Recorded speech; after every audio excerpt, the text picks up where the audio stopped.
Hey everybody, what's up? I'm DJ Sixsmith. Welcome to Sit Down. Today we're talking to Bill Madden. He's got his brand new book, Tom Seaver, A Terrific Life, one of the best baseball players ever. Bill, nice to meet you. How are you? Good to see you. So Tom Seaver, we lost him this year. 2020 has sucked for so many different reasons, but losing him was obviously such a big blow for the baseball world. You write the whole book about him and his story. So what was it like putting the book out at this time, given everything that happened? Well, actually, the book was originally supposed to come out next April and for the start of the baseball season. That's when traditionally baseball books come out. But obviously, when he passed away in August, I had gotten the manuscript in a couple of months ahead of schedule. That was the good part. So it was there, and Simon and Schuster made the decision to move the pub date up from April to November the 24th to take advantage of the Christmas holidays. And so basically, that's what we did. So when you think about his story, why don't we, go back to the early days in Fresno? What stands out about a young Tom Seaver before we knew him across the country and across the world? Well, that was actually one of my favorite chapters in the book because I knew pretty much everything about Seaver and his career and his post-career, but what I didn't really have a whole lot of knowledge about was his formative years in Fresno. And it was a very interesting chapter in the fact that there was so much stuff that people never knew about him. Specifically, uh, in Little League and in high school, he was the smallest guy on his team. He was a pretty good pitcher, but he didn't have any overwhelming fastball or anything because of his size. And it was something that was very concerning to him. He couldn't understand why he wasn't growing the way all his teammates were.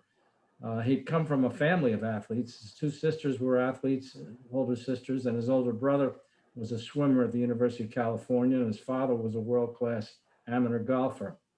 And they were all, around 6 feet. And Tom was kind of the runt of the family.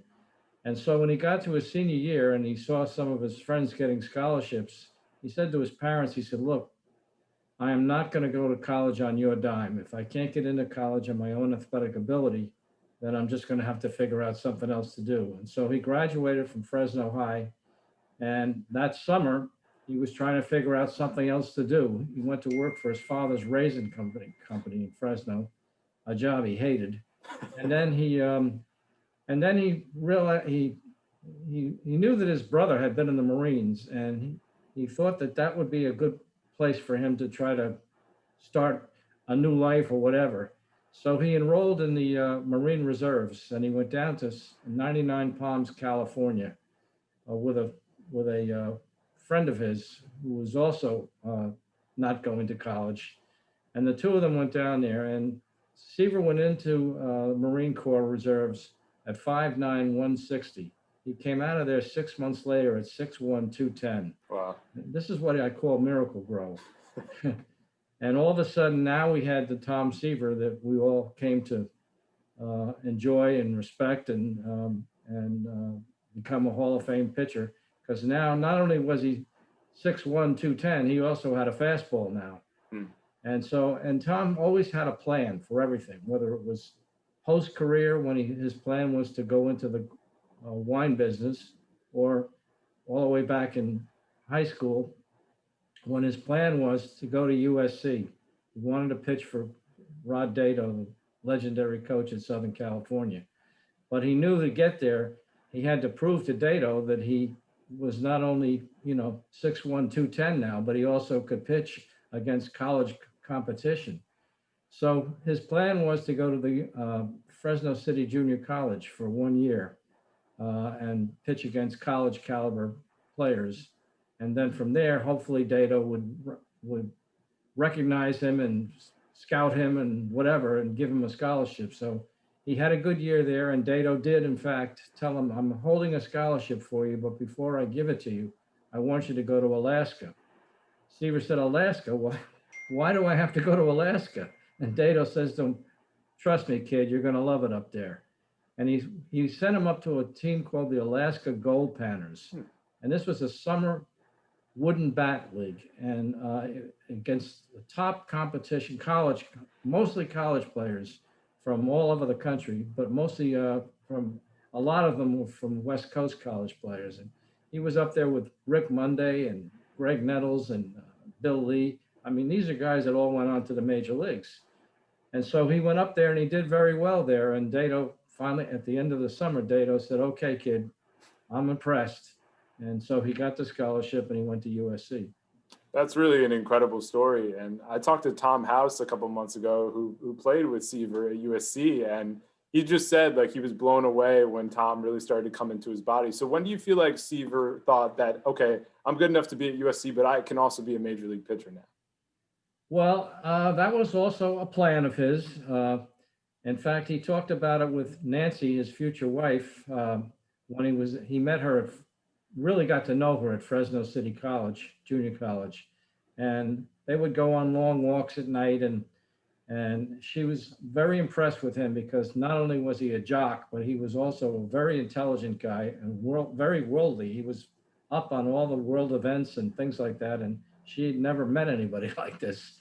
And one of the things he told her was, my ambition is to become a professional baseball player, a major league baseball player. So that was always in his mind and part of the plan. And of course, going to USC and pitching for Rod Dato, that's where you're going to get the most recognition you could possibly want in college, because Dato, I don't know how many players he sent to the major leagues, but it was 30 or 40 at least. And he did have a good year at USC, and he got drafted by first the Dodgers and then the Atlanta Braves. So he had this whole winding path to get to the major leagues. And then eventually he winds up with the New York Mets, who at the time, Bill, were pretty much the laughing stock of Major League Baseball. So just paint the picture for the audience when Seaver arrives in New York and what the Mets franchise was looking like at that point. Yeah, well, what happened was he was drafted by the Braves. Only he had pitched a couple of games for USC that spring, and he thought they were exhibition games, but it turned out they were part of the regular schedule. And so one other team in baseball, we think it was probably the Dodgers, because they had lost out on him the first time, blew the whistle and said that this is an illegal signing because Seaver was still college eligible at the time of the Braves giving him the bonus. He got a $4,000 bonus, $40,000 bonus, I should say.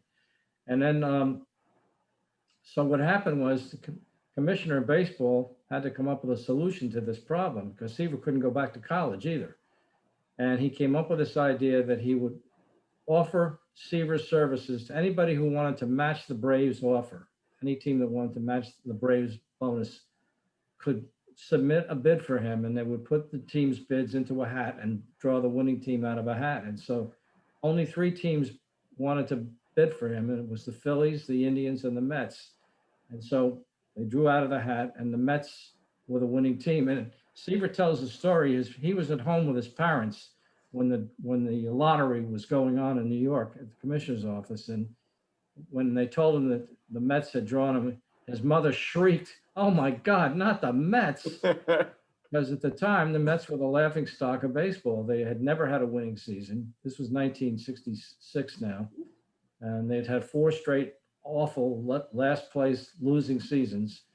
But Seaver looked at it as a great opportunity for him because he figured the Mets, he had a much better chance of getting to the major leagues sooner than if he'd gone with, if he turned out to be Cleveland or the Phillies.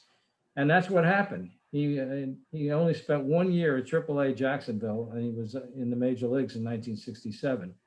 And when he arrived on the scene in Shea Stadium and with his new team, he was really surprised at such a negative culture that had developed there.